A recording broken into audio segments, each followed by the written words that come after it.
Is it not working? No, he won't do the startup. I have to get a monthly subscribe. What the heck? I know there's changed a lot. Yeah, but it's supposed to work. No, it doesn't. No problem. We are live. And sorry, guys, I can't show you our clip. No, maybe if I put background of. Wait up. Put No, the countdown in full screen. huh? Put the countdown in full screen. I put it down. I shared screen. Okay.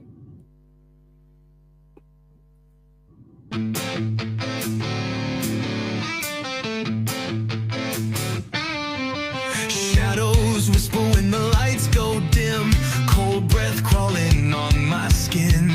Voices echo from the other side. Is it real or just my mind? Things paranormal talks in the dark. Secrets buried leave a burning mark. We interview the dead, we debate the unknown. Chasing shadows where the seeds are sown. Fingers tapping on a Ouija board. Broken silence like a shattered chord. Eerie hums in the dead of night. Is it truth? Well, that went wrong. Things happen. I was still on mute. I Well, just noticed. yeah, no, I don't mind. We have Jimmy in the house. So hi, Jimmy. Hey, And buddy. we have Wayne already. Wayne. Uh, yes, he promised. I recognize my blonde hair. Yes, of course you're in. Of course you're in. But we have a special night tonight, and everything went wrong. StreamYard on its back. StreamYard I have sucks. to, yeah, I have to pay to put down the countdown. Well, I I will check don't it do out that. later. I'll check it out later. Yeah, we do. But for tonight, we have a special guest. We sure do. Yes, and it's because of the one in the chat, because he told so many stories. Hmm. Um, the Honorable Mr. Jimmy Petinito. And tonight we have director, exorcist, teacher, counselor at the Warren Legacy Foundation for the Paranormal Research, and also grandson of Ed and Lorraine Warren, Mr. Chris McKinnell. Hi, everyone. Thank you very much for Hi, having me Chris. on. Thank you for Yes, coming on. absolutely, absolutely. It's an honor to have you. And like we said, you're Ed and Lorraine's grandson. And not everyone in the Netherlands here is familiar with everyone involved. They have heard Ed and Lorraine Warren, and of course, The Nun and Insidious, the series, but there's a whole story behind it. So the questions will be dropped in between. Um, how did you get involved in the paranormal? Well, I don't think I had a heck of a lot of a choice. My grandparents, as you mentioned, uh, had dedicated their entire lives to this research. And at a very early age, uh, well, I was locked in the museum when I was 3. That certainly left an impact on me. Wow. And then I started going on lecture tours with my grandparents when I was 14. And I would watch my grandmother stand in front of a haunted house and just talk about everything going on in the house, even without walking into it, while a local reporter would be showing me his notes that he hadn't even written the story yet. And yet she was getting all of the points correct. I was just blown away. When I was 16, I went on my first case with them, and I've never really looked back. I've been doing this research now for 44 years. Wow. Wow. I thought I was doing it long. I had Yeah. an early start. You remember, my grandparents kind of pushed me out of the nest early. Yeah, you had an early start. I started late, but I'm going also towards 28, 29 years in the paranormal. So I think that's pretty. That's a good run, yes. Yeah, We're getting it there. is. Absolutely. What was it like to go on investigations with your grandparents? The first one was the big one. That was the eye opener for me, because I've never had a case that had so much phenomena in one night. It was over the top Hollywood style poltergeist case. My grandmother wasn't even there that night. It was just my grandfather and I and a man named Paul Bartz. And the stuff we saw, I mean, we walked into the house and the house was shaking from pounding in the walls and growling and clawing inside the walls. And we're not talking quiet. This wasn't like, it was like boom, boom, boom. And I looked in the bathroom at the top of the stairs, and there's a crucifix upside down. It was like, oh, okay, I'm not ready for this. And my grandfather had me sit in the dark in the master bedroom and wait for something to happen while they were downstairs using religious provocation to make it show itself even more. By the end of the night, 2 hulking black shapes had come down the stairs in front of us. The woman had been clawed right in front of us across the face, and a pot with Holy Church incense flew through the air and straight at my head. Just missed me. When the lady and I fled the house, the lights were going on and off. The chair I had just been sitting in flipped over and came across the room. When we left, my grandfather was quietly sitting on the couch with a phone in his hand. We were doing a radio interview, and he was just telling everybody what was going on. It was the bravest thing I've ever seen in my life. The man, he was amazing. He was truly amazing. That is I think I would have run myself, and I don't run that easily. I was afraid of the dark up until that night. But I will be grateful to my grandfather till the day I die, because that next night I went home, and for the first time in my childhood, I went to bed without the light on. I know Jimmy is online, and he had a similar experience where he was confronted with his fears. That baptism of fire can be very freeing. It taught me that if you immerse yourself in your fears, you can free yourself from them. True. Makes sense. I think if people are curious, the case you're talking about is at least here in the Netherlands and probably in England on Netflix. No. This one has never been publicized. Not? It's in a place called Lee, Massachusetts. It was a little mill town on Old Route 8, but there's never been a documentary. There's never been a chapter in any books. This is, for some reason, my grandparents never, did anything with this one. It's amazing, too, because after we did the house cleansing, we were called back into the house the following May, so about 11 months later. I was just graduating from high school, and they were having more things happen in the house again. Fires were starting on the glass cover to family photos on the wall, and the pounding was going on again. And then one afternoon, the woman was down in the basement doing the laundry, and she felt these 2 sharp pains in the top of her head, and she pulled what looked like were 2 claws out of the top of her head. And I asked her, for them. I was already taking some courses at the University of Connecticut, and I asked her for them. I wanted to take them to the zoology department to have them examined and see what the heck this was. It turned out they were not claws at all.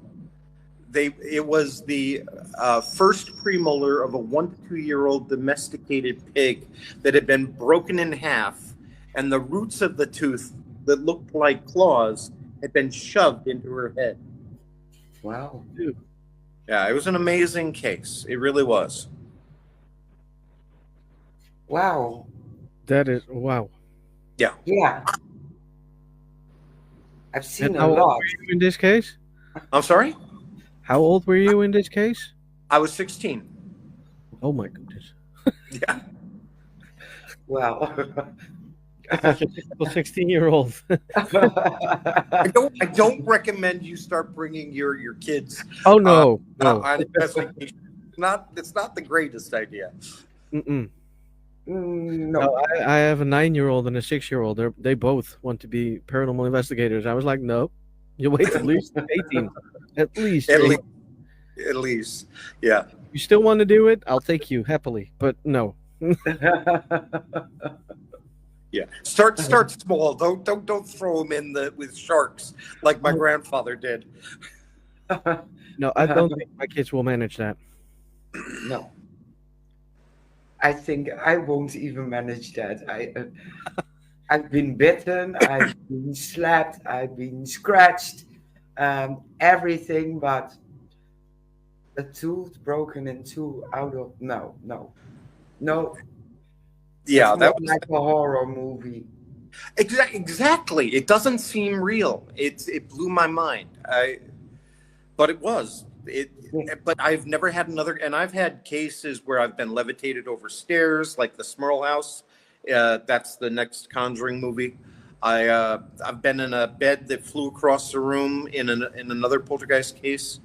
I've been burned. I've had the brakes go out on my car right after I broke a curse in Philadelphia. But I have never had a case like this where there was so much phenomena in one place. It just blew my mind. Yeah, that's understandable. Yeah, makes me question.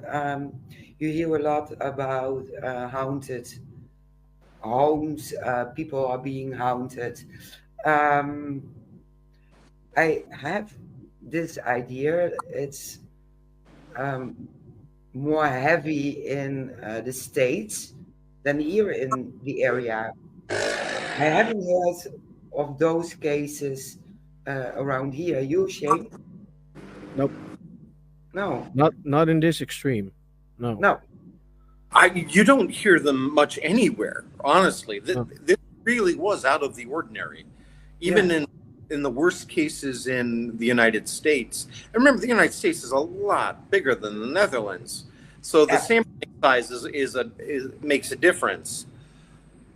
I think that that was very strange. That really was. I've had over 10,000 cases, maybe 10,500 by now. And I would guess no more than 100 have been near that. Never that, but near that. Wow. Still a lot. Yeah. Well, I've also lived all over the world. I'm currently in South America. And you will see that the manifestations are very different in different parts of the world. We really do control the manifestations. I've been asked, why is it people here in South America ask me, why don't we get those big horrifying cases like you get in North America and Europe? And I think it's because they still have a tradition of magic and they direct the energy, whereas it's out of control. And the fear and everything take over, and the manifestations take on a life of their own, and they can become unbelievably deadly. Not often. I shouldn't put it that way. I have lost 2 people to possession. They've died. I had another colleague of mine. He was supposed to go on a case in Georgetown. And the night before, he had a stroke. And my grandfather, during the exorcism of Maurice Theriault, he's Frenchie from the movie The Nun. I was there protecting the Bishop McKenna, during the exorcism, but my grandfather was off to the side with my grandmother, and he was having a heart attack during the exorcism. Whoa. That is heavy. Yeah. So Yeah. this is real stuff. Yeah, it is. I've always believed that this is real stuff. This is the real deal. Yeah. And if you don't know what to do or how to do it, just don't mess with it. Yeah, I'm not a big fan of the idea of paranormal unity. I mean, that's like watching a medical drama on television and then thinking you can go out and practice surgery. I'm not going to hand you a scalpel and say, "Here you go, I support you." No, take some Well, time. I am in Unity. I love Unity, but I do have to say that if you don't know what to do, just don't do it. Ask Yeah. someone who does know what he or she is doing. And make sure you know who you're going to. Don't try to learn how to do things off of Ghost Adventures or other supposed reality shows. Those are not the way you do the work properly. Yeah. Go in with humility, compassion, and respect. You'll get a lot farther. Exactly. Yeah, exactly. The only time I watch Ghost Adventures if I have problems sleeping. Well, if you want to see someone come under possession every other week, it's a fun ride, but it's like watching Yeah. Supernatural. This is not real. It's not meant to be real. Yeah, but he's also subscribed as an actor, so I rest my case. Yeah. Jimmy has an interesting question. Is Headman a thing in South America also? No, and I think there's a reason for that. I think Hatman is an egregore, like Slender Man has been manifesting now, and we know for a fact that was created online. I have seen in my travels around the world that things will manifest according to your cultural or spiritual beliefs. Now, it may not be yours. For instance, there was a case in Australia where an Australian family was being haunted by something that appeared to be an Indonesian demon. But it turns out that the family that lived there previously had done rituals to summon up a spirit to protect the land from Indonesia. These are things that are actual spirits, are not figments of your imagination, but they are created by us, by our energy. I think the Hat Man or the Black-Eyed Children or the Phantom Hitchhiker, these are all different examples of these generational manifestations. Like in the 80s and 90s, everybody was talking about the gray aliens. And don't get me wrong, I believe in aliens, but maybe a lot of those manifestations were actually created by our own energy because they fade in time. We don't have the same manifestations. It's like people lose interest in them. True. Yeah, I agree. Makes And it happens a sense. lot. Oh, and in South America, to continue, there are over 1,000 different cryptids just in Peru. And there are cryptids here in Paraguay where I live. And these manifestations are, I believe, when we're faced with things we cannot explain, when we're faced with the unknown, our brains cannot handle that. So we immediately put a face on that thing. Even if that face we give it is demonic, like the devil, we would rather face the devil than face the unknown because the devil comes with rules. We know how to fight that. We don't know how to fight the unknown. Yeah, exactly. It's human and psychological. People have more fear for the unknown as for things they do know. And Yeah. it's the most crazy thing because a burglar you have to fear because he's going to break in, a killer You might not live to tell another day. And the unknown, some people act up so crazy. Yeah. Why? Why? I think there's a cognitive dissonance when we're faced with the unknown. Our brains can't handle it. And to me, this shows how powerful we are. And it makes me feel hopeful that the paranormal shows us what we can do when we let go of our fear. What can we do with discipline instead of fear to manifest something great instead of something evil? Agreed. Yeah, absolutely. Yep. And then you could make the jump to the Warren Legacy Foundation for Paranormal Research. You also educate. Mm-hmm. That's what we're doing today. Yeah, That's why I do these. Let yeah, people know we're here to help. That's very important to me. And all of our services, by the way, are free and confidential. We don't advertise your details because I've seen how that can hurt a family. Oh yes. You know, it. My grandparents, back in the day, yes, for the really bad cases, they did advertise them. Sometimes that was a way of forcing the church to help. Other times it was simply a way of letting people know they were there to help. Yeah, they didn't have the internet like we do today. They yeah, didn't have a way of getting the word out there. And so I understand in retrospect, but at the time I didn't really like it. No. I no, understand where you're coming from. Definitely. yeah, Yeah, we ourselves, but we do a lot of home investigations as well, residentials, but we never tell anything. No. And if a family comes to me and they say, "Oh, we just want you to come and verify that it's here. We don't want you to get rid of it." It's like, oh, you want to turn this into a tourist attraction, don't you? But yeah, I'm not going to give you my seal of approval for that. No, I can't do that. No, nope. same. It's no circus. No. And I treat the dead like I treat the living. They are exactly the same. They're just people. And often they're more afraid than the living are. They don't know what's happened to them. They're in denial and they're looking for help. So I'm not going to go in there and start screaming at them and asking them the same questions that everybody else asks, like, well, what's your name? How'd you die? No. It's like first you go in and you say, may I come in?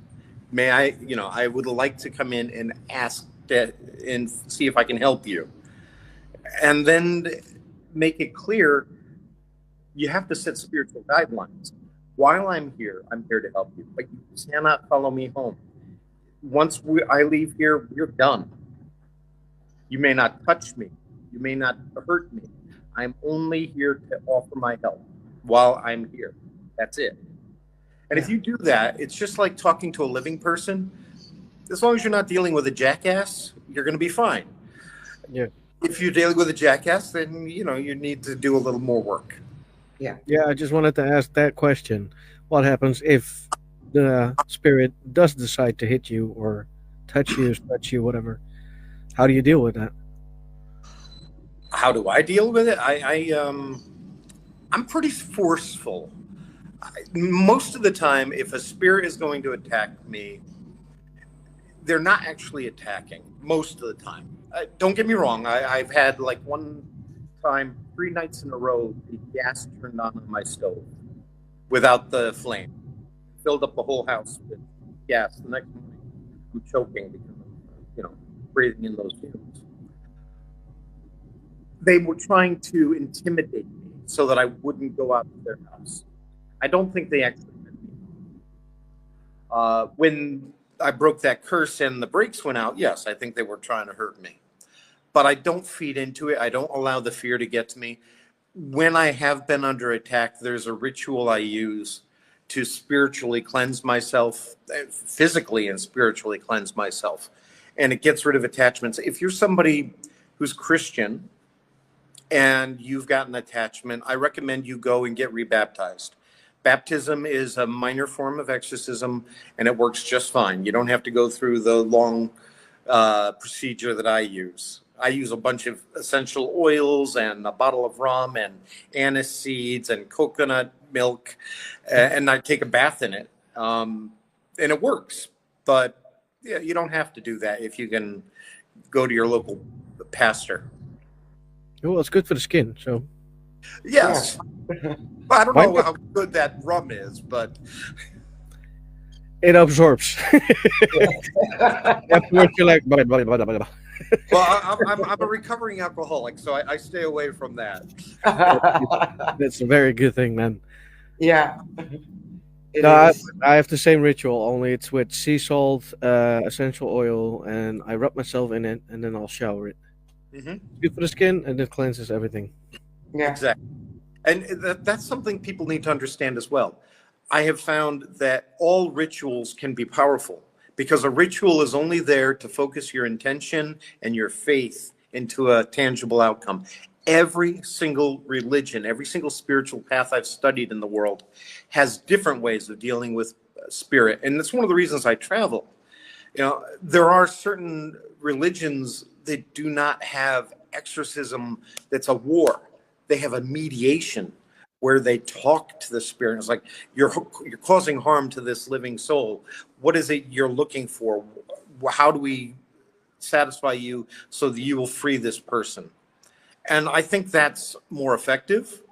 Uh, it's certainly less dangerous to everyone involved, but I haven't yet learned how to do that way. I'm still, if I have to do it now, I still use Christian rites.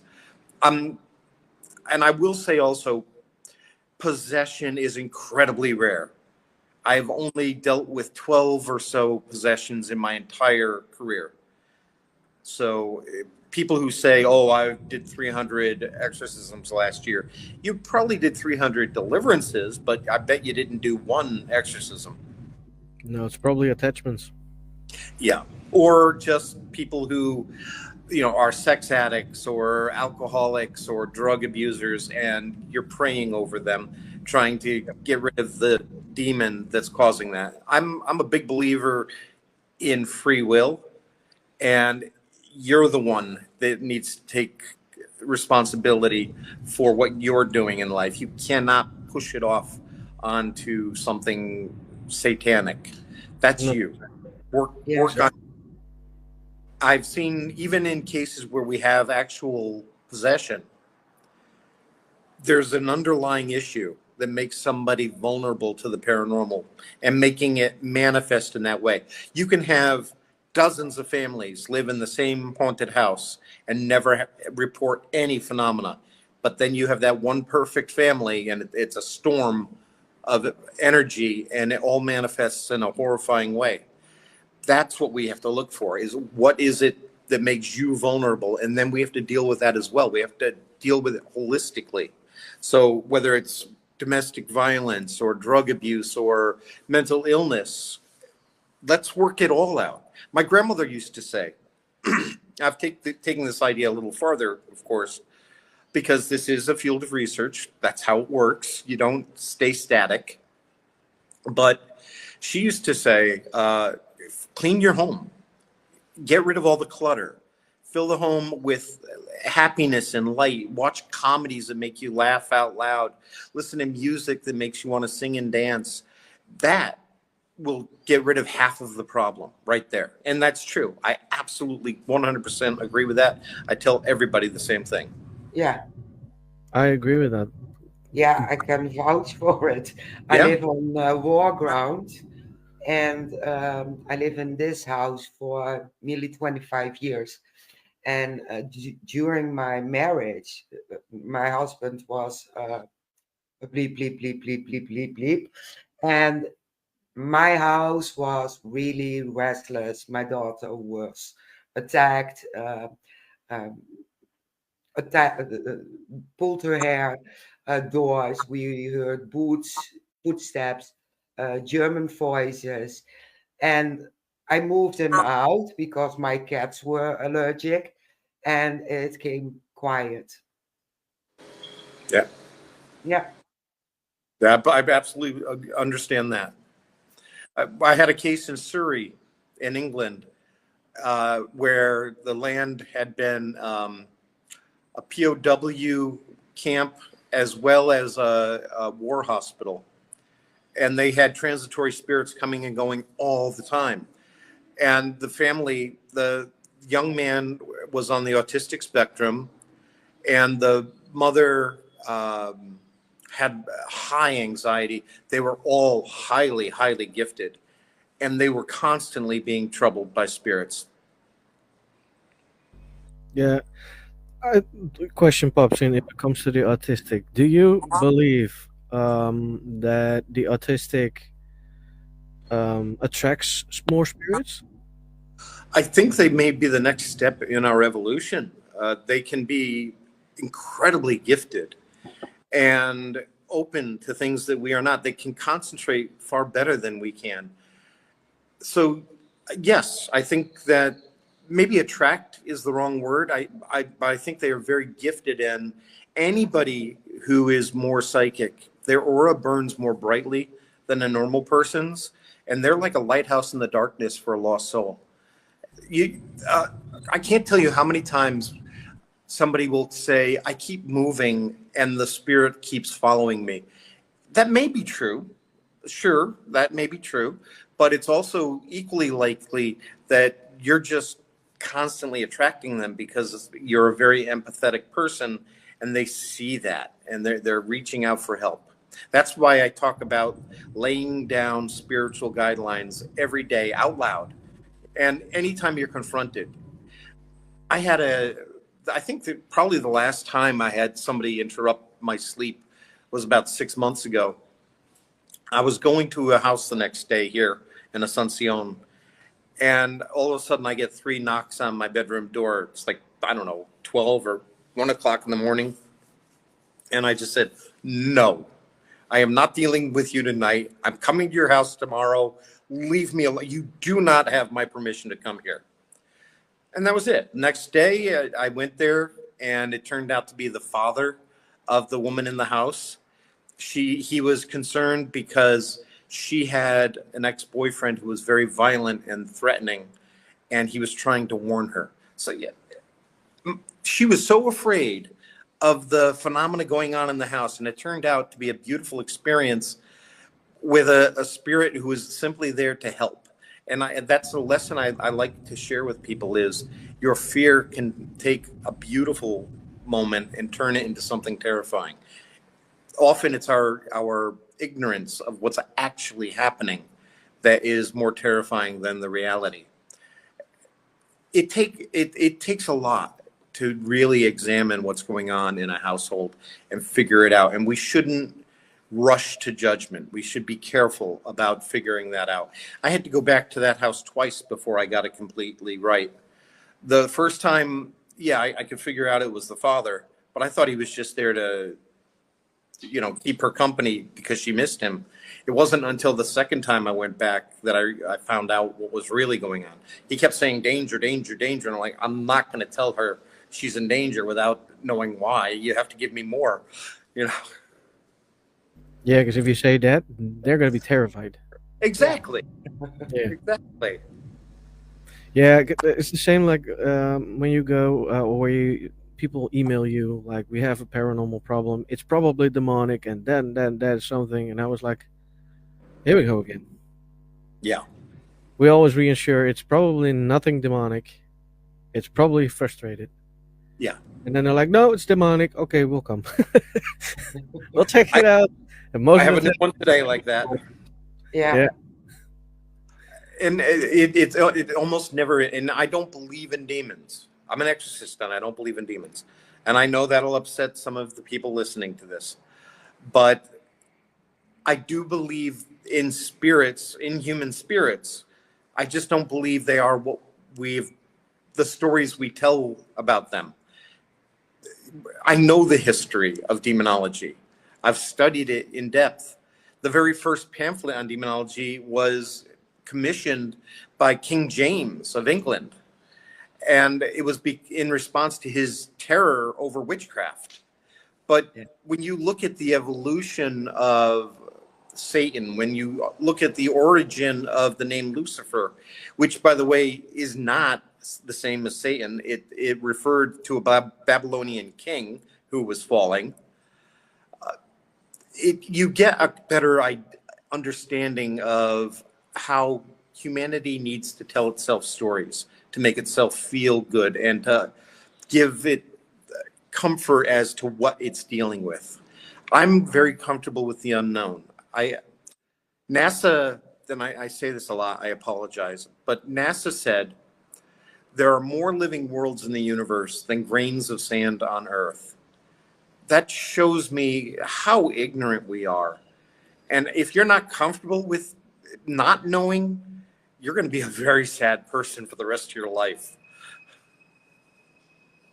Yeah, it is. It is. Agreed. Definitely. Yeah. But that's exactly what you said. People are afraid of the unknown. So as soon as they say it's a demon, they know what a demon is, or at least Yeah. they know what a demon is. Yeah. So it's comforting in one way, a weird way, but one way. Yeah. And- I agree with you completely. Yeah, Yeah. people should really stop calling demons. It's a demon again. Seriously. We, Here we we go. don't use the word. We don't use the word in the foundation. It's a culturally loaded term that terrifies without giving any meaning behind it. I don't care if people are spitting up pea soup and their head is spinning around 360 degrees. That's not a word we will use. You use the word inhuman spirits then? Entity, manifestation, things like that. I try to stay Okay. away even from things like inhuman spirit because that's also equally terrifying. Well, maybe not equally, but certainly terrifying. It is Yeah. terrifying. Yeah. Well, understandable. It's something we learn as well. I will remember that. I avoid demons and that kind of stuff. Oh yeah. I Yeah. think the most of them are malevolent and bad in life and bad in the afterlife. And and The some thing, are, the thing about these manifestations, though, people want to say, oh, they have the wisdom of the ages. They really have never shown me that. Maybe they have some extra knowledge. Like I had a case in Costa Rica where a young girl was coming under possession, and she knew I was coming even before she knew I existed, screaming at another man on the phone my partner, who was saying that he was on his way to the house. She's in the background screaming, don't let that priest come here. I'm a pastor. And she knew I was coming even before I got there. But these things are reactive. They're not active. They're going to manifest from our emotions. Yeah. And I think that's something people need to keep in mind. That's why my grandmother's advice about filling the home with positive energy is so important. If you're fighting with your spouse or your children, take that outside, resolve it before you come in the house, and maybe get some family counseling. I'm not saying that alone is going to work. It's not, but that will help. yeah. Yeah, That's agreed. probably what's opening the door to these things. It is.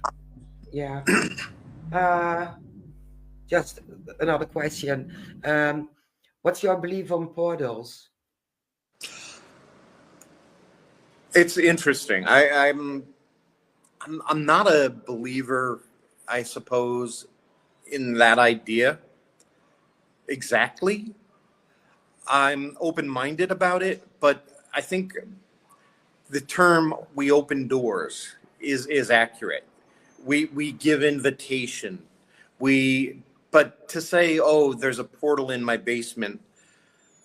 Yes, I know people who have said things like that. And fine, let's do a ritual. We'll close that portal. And that'll work because your faith and your intention is to close that doorway. But do I think that a particular mirror or anything like that is the thing? I suppose if you put enough energy into it, yes.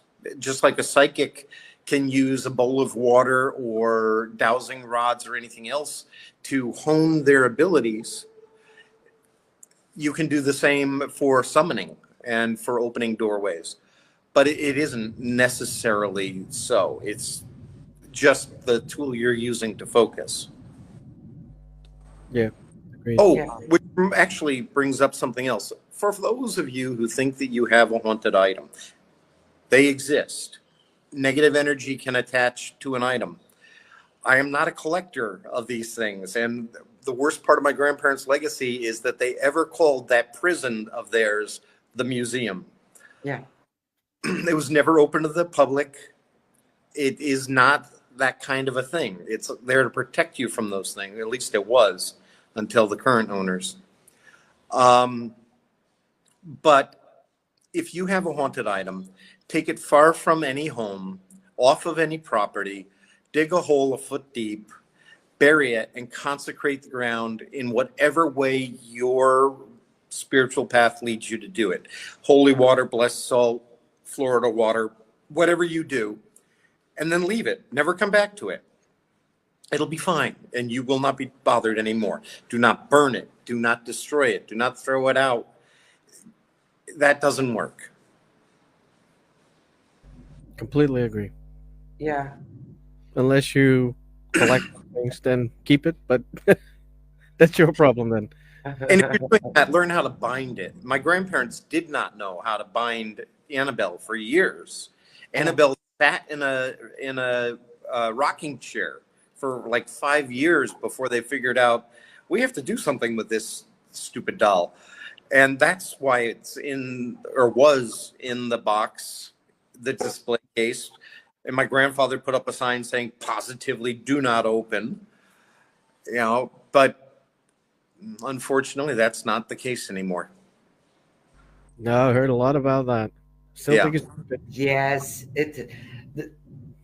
it makes me question if you touch a haunted object and you take some gloves for gardening, they don't protect you, do they? No, of course not. The holy oven mitts and holy garden gloves that they douse in holy water, Yeah. that's ridiculous. I mean, I suppose, again, if your faith is concentrated in that ritual, but to me, and again, I could be wrong, Yeah. but to me, if you're doing that, but then you go and you open the door anyway, you're throwing away the protection you just gave yourself. Yeah. So it doesn't make any sense. Yeah, but it contradicts as well because it's in a cage and they use mittens to get it out, holy water, and you have those YouTube investigators, Cody and what's his name? Sam And and Cody, I think. Sam and Cody, and they took it with their bare hands. So what? Did they really?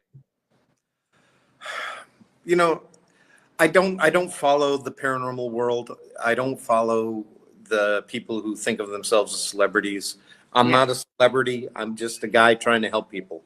Yeah. That whole side of things is embarrassing to me.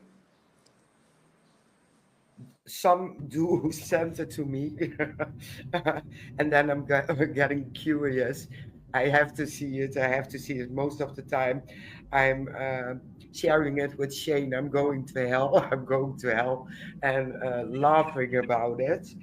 Uh, but it makes me question, and so many questions pop up in my head. What? How?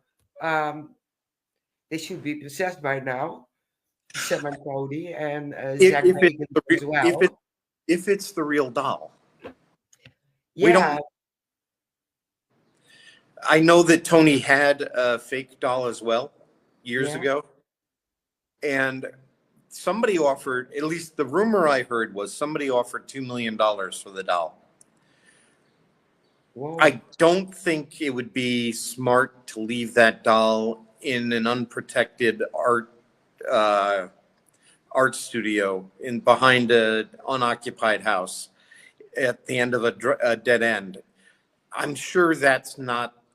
I have a strong feeling that's not the real doll that's on display in the museum, or even the one out making the rounds.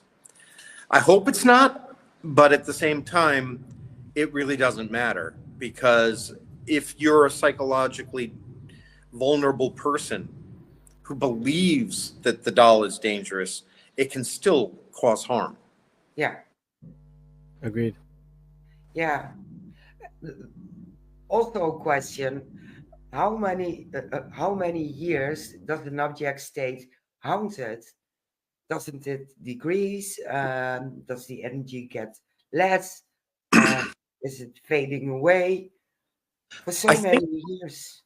I think that depends on the object and the amount of attention put on it. I'm developing a theory called temporal overlap theory, talking about residual hauntings and why, for instance, we never see Neolithic battle sites reenacted, because we don't remember them. We're not keeping that temporal tether to that moment in time.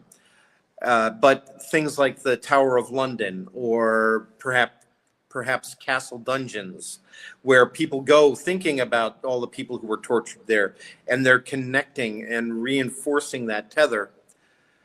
Annabelle is similar. Annabelle is constantly being reinforced with energy and with people's attention.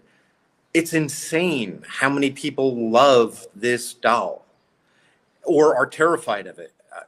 Every few years, during lockdown and again this year, people have had this rumor going around that Annabelle has escaped.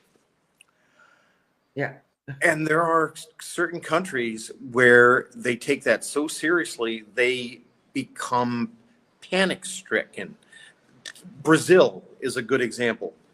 They just go crazy. They're terrified of that doll. no Like, way. even if Annabelle went missing, Yeah, it's not going to cause hurricanes and tornadoes. It's not going to cause plantation fires. It's only dangerous like a cobra is dangerous. If you get within striking distance, it can cause you harm. But it's not going to cause harm outside of that general local area. And only if your energy interacts with its energy. yeah, Makes sense. yeah. They're talking about it like it's some kind of god. Yes, and Yes, I hate that so much. yeah, Yeah, same. yeah. It makes And they're sense. playing it up. They're playing it up for, oh, look what Annabelle's doing, so that people will go and check it out more. And it's irresponsible. I think it's crass. It's a money grab, and they don't care that they're exposing the public. I've had people at that event, and they're being pushed up against the glass. They're being encouraged to touch the glass. These people don't know what they're dealing with. No, they don't. I agree, they don't. They just do whatever they are told, like groups of exactly, and they make money out of it. Yep. That's the main thing why these kind of things happen. Yeah. And Yeah, I've been disowned by my family, and there's no Oh, danger that I'll ever inherit a fortune, or the museum or anything else. I've already made it publicly clear that if I ever were to have these items, I would probably dispose of them properly. yeah, yeah, it's And if I understandable. didn't, I'd put them in a safe location where people could learn from them. But I would not ever have them on tour or let anyone close to them. No, it's irresponsible. Yes. yeah, Your grandparents didn't put them locked away safely for no reason. Exactly. There was a reason behind it. Exactly. When they took them out of a person's home, it was because they were dangerous to that person. yeah, Yeah. yeah, Um. absolutely. And Zach Bacon's has his museum, and people get exposed to haunted items.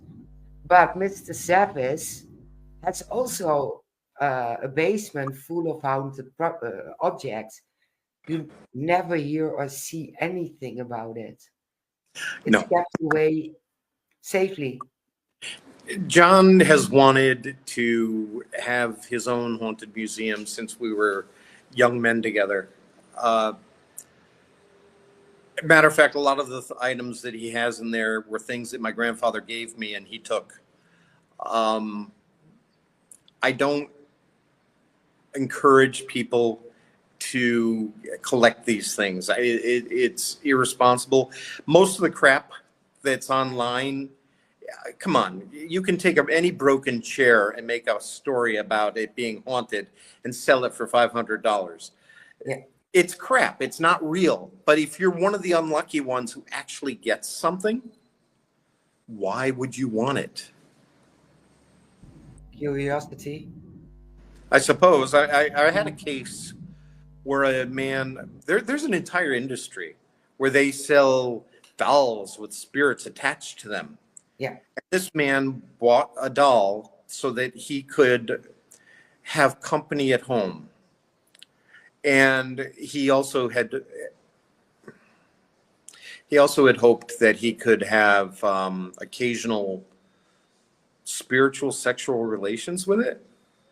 Oh, okay. Yes, I know. And then it started attacking him, supposedly. Guess I didn't like the sexual thing.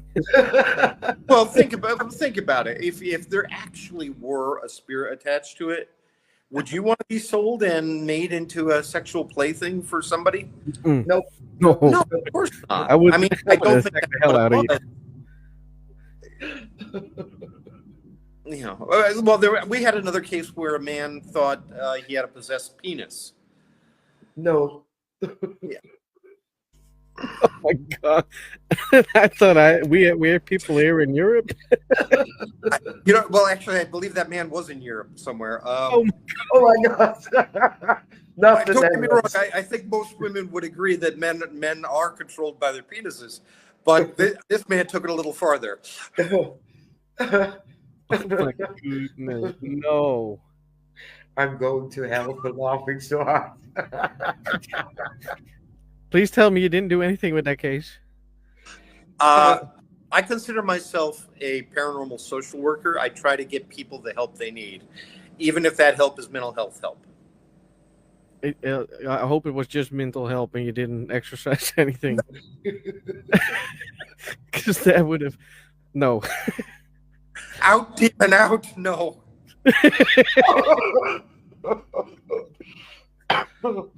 Yeah, by the way, this is a world exclusive. I've never talked about that case before. Oh. See, we all have a lot of fun in these things. Oh. You see weird And things when you do the job. I should be careful because the truth is, things can manifest sexually. They can be done. The movie The Haunting in Connecticut is based on a case that I was the lead investigator on. The movie's crap. My grandparents' book on the case is crap. But the case itself was about a man and a woman both being sexually attacked. The entity. Well, that's a different one. That was in Texas. And that was before me. That was like 1970 something. This case was 19 let's see, it was after I was in Africa. So around 1990. I never heard of it. The movie The Haunting in Connecticut? It's the only movie I ever walked out on after about 45 minutes. It was just terrible. I couldn't stand it. I saw it once and I can't remember a thing. I saw 10 minutes or so. Yeah, I couldn't deal with it. I mean, I don't go to the movies expecting a documentary, but when you've lived it, it's hard to look at this and say, what have they done? Yeah. Yeah, that would have. I think I would have had troubles with those kind of movies. Yeah. If it were my cases, then I'm like, seriously. Well, the Conjuring movies are based on real cases, but the details are completely ridiculous. Yeah. The Annabelle movies are fantasies. Annabelle's real, but nothing in those movies is. Nothing. And the Nun doesn't exist at all. Oh my God. I was so convinced she was live in Romania. The Nun does. Now, the character Frenchie is based on a real man.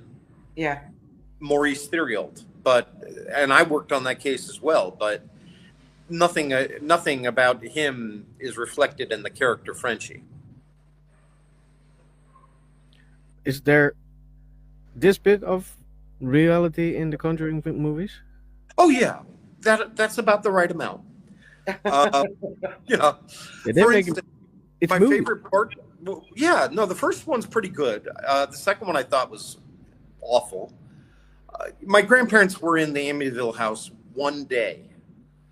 You know, they were brought in by Channel 5 News, and they were in the Enfield haunting for one long weekend or something like that.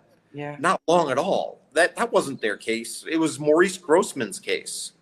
He did a great job over years of investigation. And he's not even mentioned in the movies. And the nun as a connecting monster for those two cases, that's James Wan. He's a phenomenal director and producer, Oh yes. but that's not real at all. Yeah. Now, having said that, if you watch the third Conjuring movie, the last scene is based on something that actually happened. My grandfather took my grandmother out into the backyard, covered her eyes, and surprised her with a gazebo because she had wanted this for many, many years. And it's still there. It's still in the back. And that brought tears to my eyes when I watched that. Yeah, I can understand that. But that was a Yeah. beautiful scene as well. Yeah, that was wonderful. That made me happy. Yeah, I have to admit I've seen all the movies. Yeah, me too. I have And not I seen have the to say, last the first time I saw Annabelle, I was like, in the end of the movie, I was like, what was I watching again? I seriously had no idea what I was watching. I liked the first Annabelle movie. The second one took me a year to sit through the whole thing. It was so bad. I couldn't get into it. And I will not watch the third one. The idea that my mother is a psychic and that she's a teenager being chased around the museum was just so ridiculous. My mom has avoided the paranormal her entire life. She's not psychic. She's never had anything to do with the paranormal. I was a kid when Annabelle came home, and I was the one locked in the museum, as a matter of fact. So no, I can't even watch that crap. No. I watched. I can't. Did I watch it? I don't know anymore. Probably did, but I can't remember it. I've seen them, and the only thing I remember from those movies is that song because I get a headache from it. Tiptoe to the Tulips. Oh, I Yeah. don't know. It's so awful. I know the song. It's a terrible song. I just don't know where that showed up. Yeah, the thing for me is this points out how incredibly false the Annabelle movies are. What husband of a pregnant wife is going to go out and buy such a hideous porcelain doll and bring it home to her? It just isn't going to happen. It's disgusting. Just buy some damn flowers. Yes, exactly. Buy her a Raggedy Ann doll. Yes. Even those are prettier than that thing. Exactly. No, people are weird. I do believe it could be somebody's husband, but Yeah, you're right. It's possible. there's what people are weird. People are very, very weird. Yeah. We're Actually, not like- I have a dear friend in Australia, and her husband does buy her the most macabre, including the movie Annabelle doll. Yeah. She loves that stuff, so I guess it's possible. Everything is possible. I have a Funko Pop doll. Annabelle. It's this big. I wish they'd make ones that looked like my grandparents and not like Patrick Wilson and Vera Farmiga. Maybe Yeah. one day.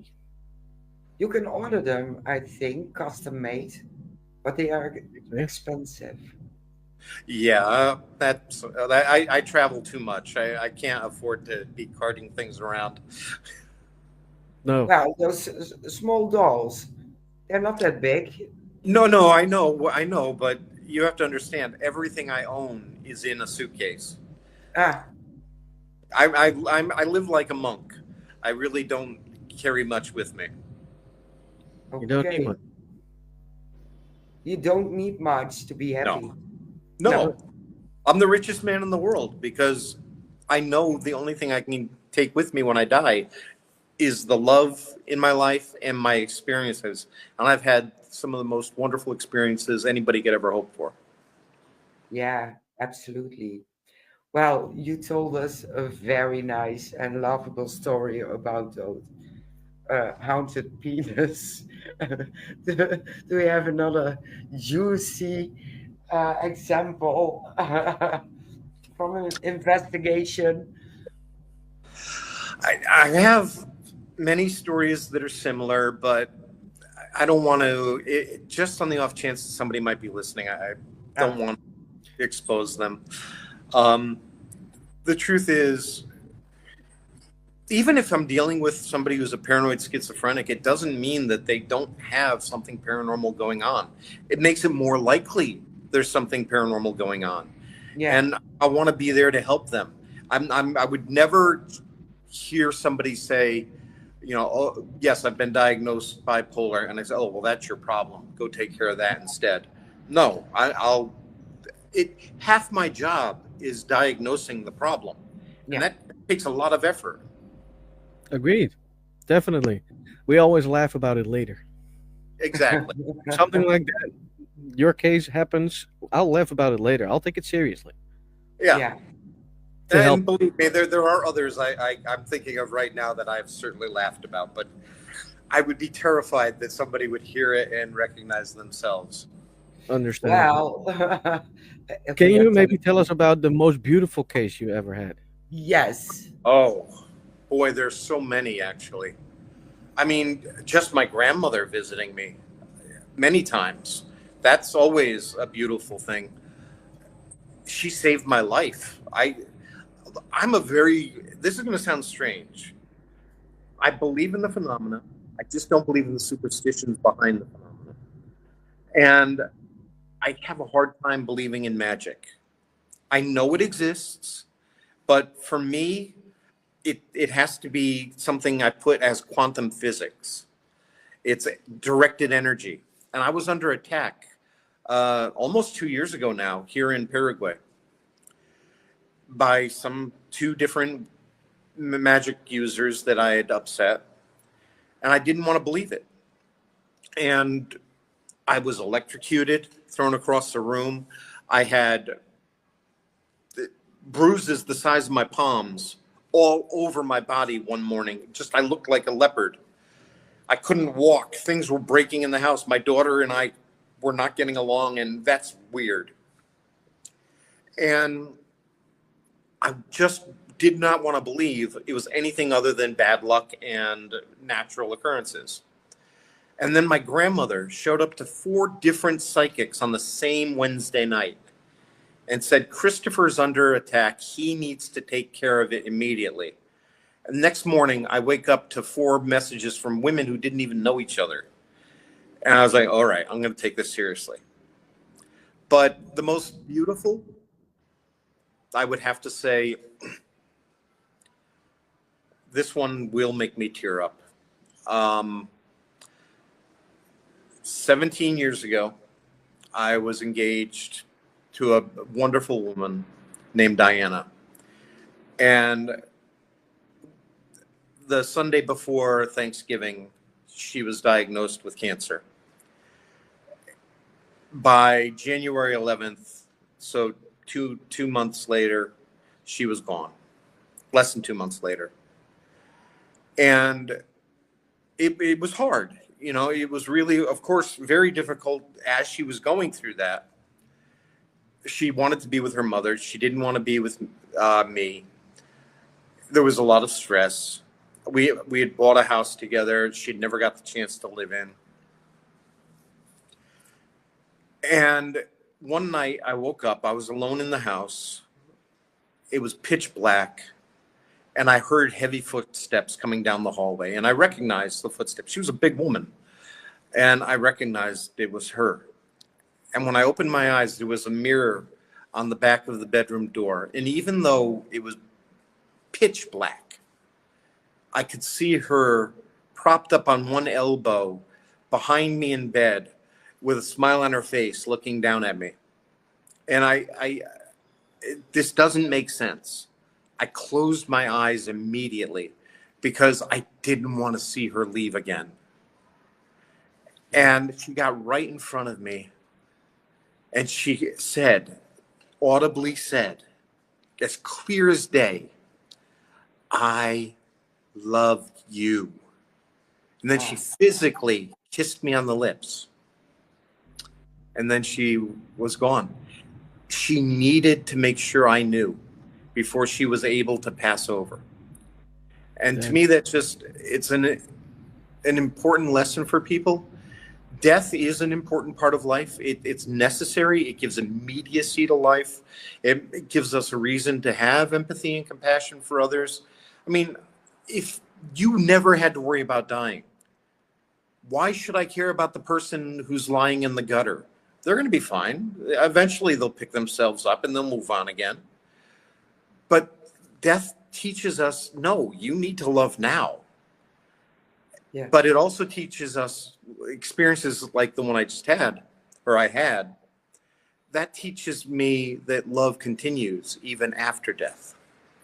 When you go to a place like you visit your loved ones in the cemetery, they are not haunting the cemetery, but they are drawn to you through the law of attraction.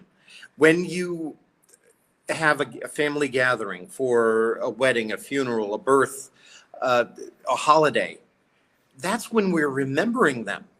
And they are drawn to us at those moments. So people often think, oh, yes, people died in my house, it's going to be haunted. No, people don't haunt where they die. Well, some people do haunt where they die. They get stuck in the moment. That's true. But more often than not, if a spirit comes back, it's because they're either haunting you because they're there to protect you, watch over you, or they've gone to where they felt safest in life because they're lost and they don't know where else to go. They're not going to haunt their moldering corpse. That is not comforting to anybody. No, exactly. Exactly. I Yeah. do have, I had an experience on a graveyard, and with all due respect, there's a lot of people, paranormal investigators, that resent going to graveyards because of the respect.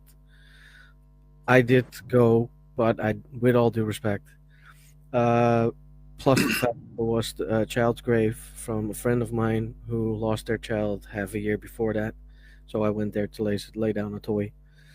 Um, in the meanwhile, I did my investigation, and I had a child coming through, wanted to play hide and seek.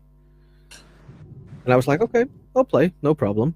And we started playing, and as soon as I said, I'm going to count to 10, and then you have to make a noise, so I know in which direction I have to look because I can't see you, but you Right. can see me because you're hiding, so I can know where to go. And as soon as I said that in Dutch, the message came through, "Who are you?" And it was clear as day. That was a class A, and I was like, okay, that's cool. In a child voice, that gave me goosebumps till this day. So I do know there is spirits there, but like you said, it's probably because you attract them. Yeah.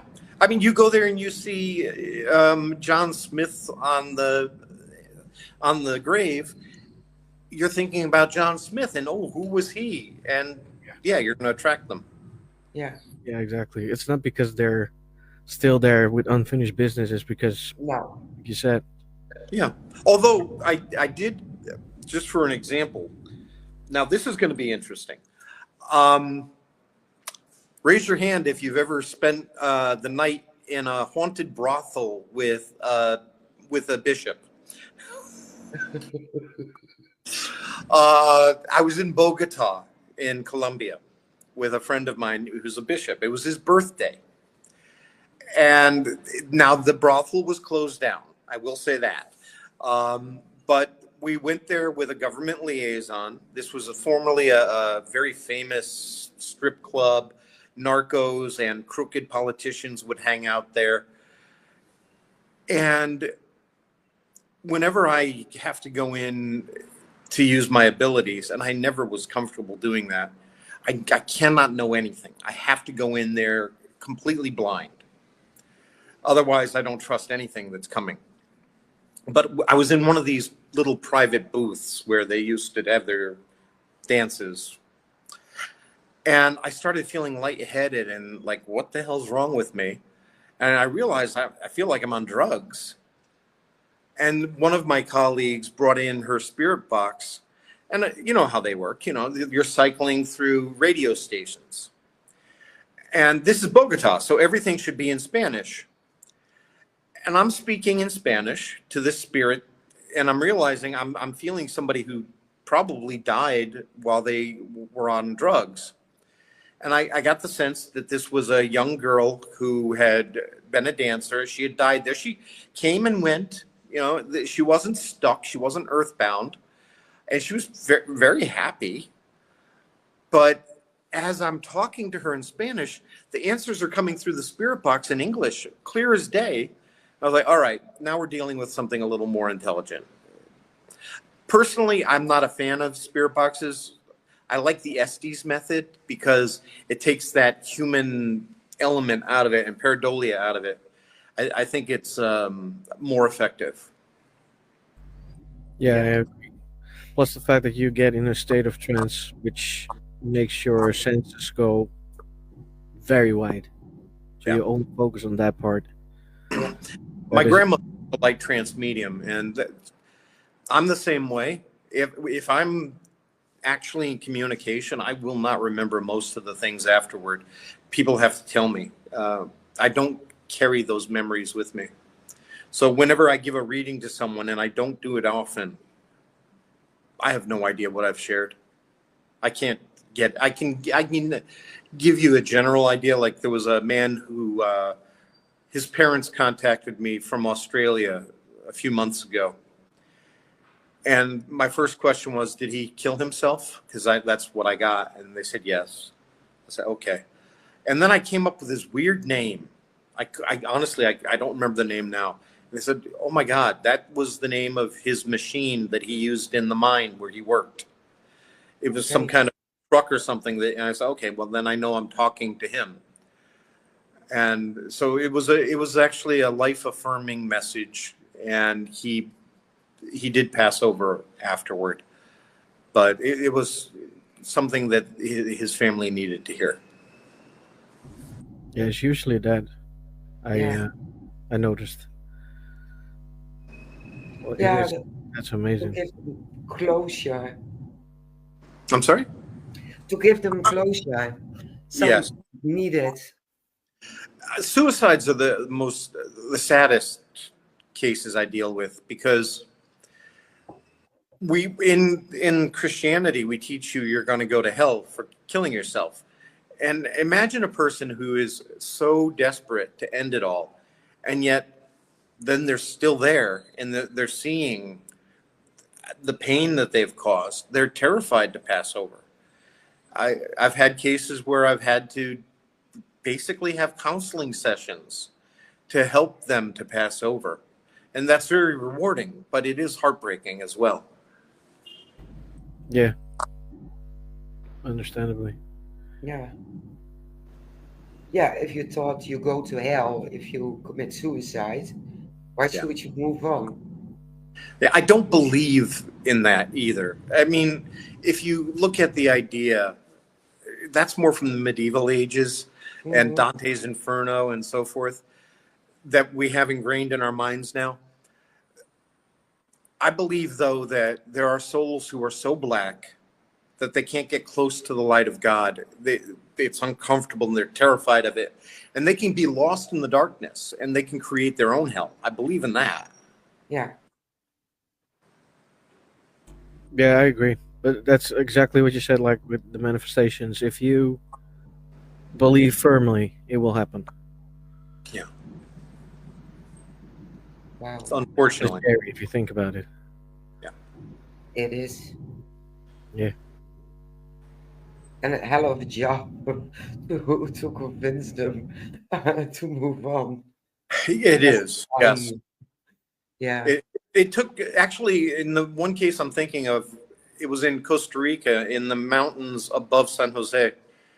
And he was a gringo. He was a United States former serviceman. I didn't know any of this. I was choking. I was like, why am I choking? Why are we here in this broken down old house? And I said, was there an American living here? And they said, yes. I said, was he a former serviceman? They said, yes. I said, did he kill himself? And they said, he hung himself right where you're standing, where I was choking.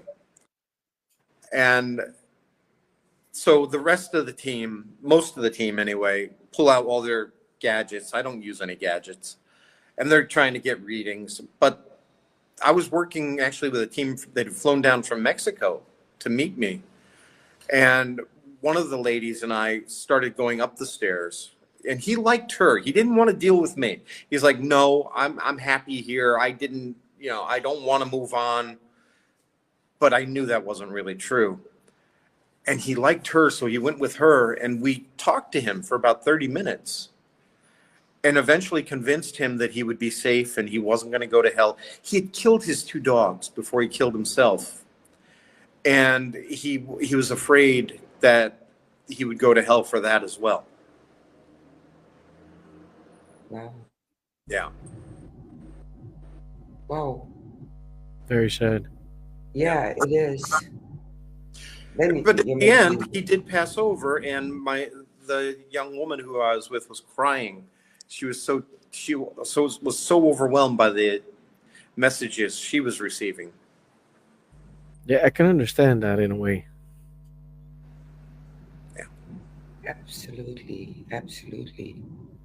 Wow.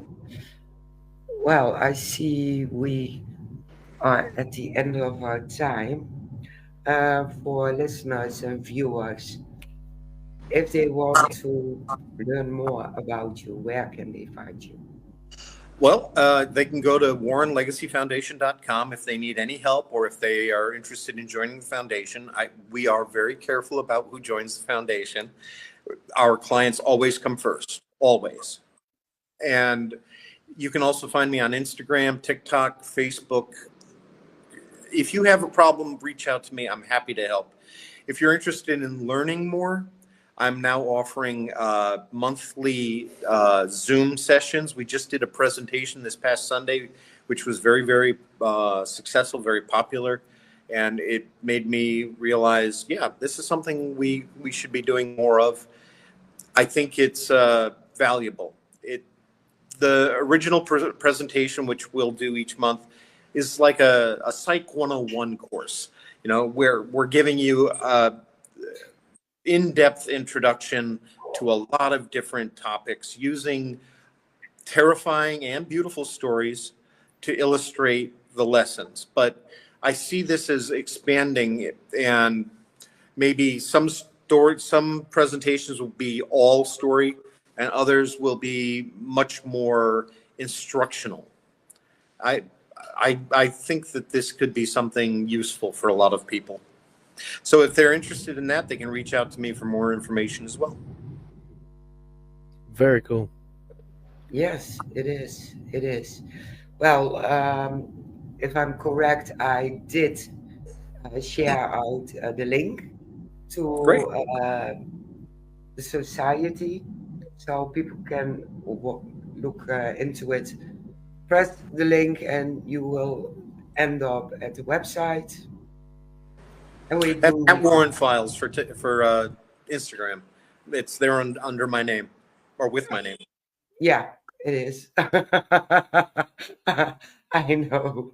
And as soon as this is going to be on Spotify, I will look up all the links and put them in the description of the Spotify. Yeah. So they can click it and it will automatically go to the social media. Yeah. Thank you. So we can put the TikTok, the Instagram, the YouTube, and the website all into it. Yeah, we actually do have a YouTube channel. It's a little dated, but the information there is excellent. By the way, that's something I want to warn people about. If you're watching my grandparents' movies or their old video interviews or even reading their books, you're only seeing a snapshot in time. You are not seeing where they ended up with their research. And keep that in mind. You're not getting the true picture. I always tell people, would you want to go to a doctor who learned medicine in the 1960s and is reading 1960s textbooks, or do you want to go and learn from somebody who's learning today? You know, Yeah. keep that in mind when you look at that stuff. Yes, I say a lot of things that sound like they contradict my grandparents, but the truth is you don't know where my grandparents ended up. I do. Yeah. True. But I I do have to say that's something I can remember. I don't know. I saw it somewhere from, I think, your grandmother, who said we are still learning every single day again. We don't Yeah. yeah. stop learning. And that's something that stayed with me for till now. Yeah. She has been pushing me to get my book done, and every day I have new research, and it keeps making me rethink how do I want to write this book, because I'm not writing a ghost story book. I'm writing an examination of reality through the lens of paranormal phenomena, a way of empowering people to help them overcome fear, take them out of the darkness. That's one of the lessons I learned from my grandmother late in life. They used fear to open doors, to get people and warn people. But I'm looking at it differently. Fear has become the enemy. And there are too many out there who are pushing the fear narrative. We can do better. Yeah. Yeah, exactly. Absolutely. Absolutely. That's Great. it. Very great. I put you in the back and we do a small after talk and I see you in a minute. Sure. Take care, everyone. Thank you. Wow. Well, yeah. Wow. Just wow. Yeah. I wasn't even nervous. That's also a wow. Yes. Very wow. See, we're getting there. We're getting there. Yeah. Someday, someday, someday. Well, we are at the season final today with Mr. Chris McKinnell. Yep. And for everyone who's in the chat or watching the rerun a few days later than now, the Thursday, we have a vacation planned. Yeah. For the Spotify listeners, it's probably going to be later, so we are not going on holiday. Next week, there's be a new episode. But to everybody who's watching the rerun, I am going on a holiday. Yeah, you are. You are. Yeah. And I'm jumping over. Yeah. Yeah, Walking I'm to going. another podcast. Yeah, 3 weeks in a row I do Fools and Ghouls for our friend Lois, Yes. and that's the unity. That is definitely the unity. Yes. Yeah, so we keep the show running, and we are back in August, and August 7th. yes, and it's our 1 year anniversary. And we Yeah. have some surprises, so that's good. Yeah, it's going to be a special episode. So everyone, It is. yeah, who joins us every week and watching and listening, thank you for the trust for the past year. Yep. And make sure you'll be there on August 7th.